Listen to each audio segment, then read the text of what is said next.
నమస్తే ఫ్రెండ్స్, మరో మాటండి వీడియోతో మీ ముందుకొచ్చేసింది మీ చైతుమమ్మ. ఈరోజు మన మాటండిలో ఒక చిన్న మాట. ఎత్తైన పర్వతాల నడుమ ఒక సుందరమైన లోయ. లోయ వద్ద ఒక చిన్న ప్రవాహం ఉండేది. అది మహాసముద్రాన్ని చేరాలి అంటూ కలలు కంటూ ఉండేది.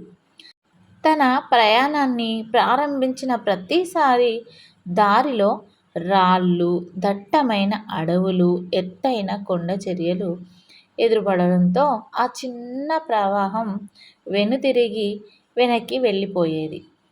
నీకు ఇది సాధ్యం కాదు అని దారిలో పెద్ద పెద్ద రాళ్ళు చెప్పేవి. నువ్వు చాలా చిన్నగా ఉన్నావు, బలహీనంగా ఉన్నావు, నీవు చేయలేవు అని ఆ చిట్టి ప్రవాహాన్ని నిరుత్సాహపరిచేవి. ఒకనాడు చిట్టి ప్రవాహం చాలా దిగులుగా ఇక ఎప్పటికీ తన కలలు కానీ కలలు నెరవేర్చుకోలేనేమో అన్న బాధతో, సందేహంతో ఉండటాన్ని వృక్షమాత గమనించింది.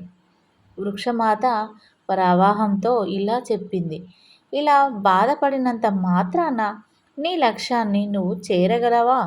నువ్వు బాధపడడం వల్ల ఏ ఉపయోగం లేదు. మహాసముద్రాన్ని చేరాలనే నీ తపననే నీ శక్తిగా మలుచుకో. నీ సంకల్పాన్ని బలపరుచుకో. ఎన్ని అడ్డంకులు ఎదురైనా వెనుతిరగనన్న సంకల్పంతో ఉండు అని చిట్టి ప్రవాహానికి కొండంత ధైర్యం ఇచ్చింది. విజయమస్తు అని దీవించి పంపించింది వృక్షమాత. దీనివల్ల మీకు అర్థమైంది ఏందో కానీ నేను చెప్పేది ఏంటంటే, మనం ఏది చేయాలనుకున్నా దాన్ని ఒక సంకల్పంగా మొదలుపెట్టాలి. మధ్యలో అడ్డుగోడలు వస్తూనే ఉంటాయి. ఎందుకంటే అడ్డు చెప్పే వాళ్ళ బుద్ధి ఎప్పుడు ఎదుటోళ్ళు కింద పడిపోవాలనే ఆలోచిస్తూ ఉంటారు.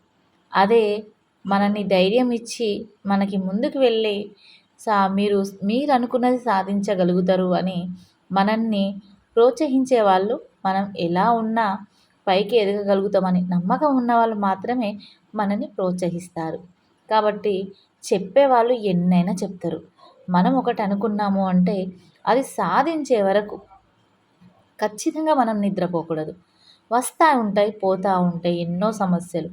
వచ్చిన సమస్యలు వచ్చాయని మనం ఒక మూల కూర్చొని బాధపడితే బాధ తప్ప మిగిలేది మనకి ఏది ఉండదు. మీరేమంటారు?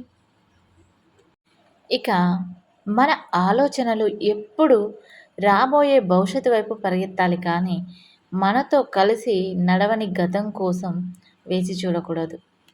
ఏమంటారు మీరు? నిజాయితీ ఉన్న చోట మొండితనం ఉంటుంది. విధేయత ఉన్న చోట మంచి ప్రవర్తన ఉంటుంది. అలాగే కోపం ఎక్కువ ఉన్న చోట ప్రేమ కూడా ఎక్కువగానే ఉంటుంది. కానీ అది ఎంతవరకు చూయించాలో అన్నది మనపైన డిపెండ్ అయి ఉంటుంది. ఇంకా బాధ మనకి బలవంతులు ఎలా అవ్వాలో నేర్పుతుంది. భయం మనకి చురుగ్గా ఎలా ఉండాలో నేర్పుతుంది. మోసం మనకి తెలివిగా ఎలా ఉండాలో నేర్పుతుంది. జీవితం అంటేనే అనుభవాల పుస్తకం.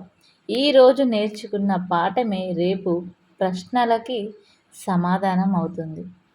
ఏమంటారు? మనం బాధపడితే ఓదార్చే వాళ్ళు కొందరు, మనం ఎప్పుడు బాధపడతామా అని ఎదురు చూసేవాళ్ళు మరికొందరు. మనతో ఏ బంధం లేకపోయినా మన ఆనందాన్ని తన ఆనందంగా భావించే వాళ్ళు కొందరు. అందులో నూటికో కోటికో ఒక్కరుంటారు. అలాంటి వారు మన దగ్గర మనతో ఎంత కష్టం వచ్చినా సరే వాళ్ళని మనం వదులుకోవద్దు. మన మాటండి వీడియో మీకు నచ్చినట్టయితే మాత్రం లైక్ చేయండి, షేర్ చేయండి, కామెంట్ చేయండి, సబ్స్క్రైబ్ చేయడం మర్చిపోకండి. Thank you for watching.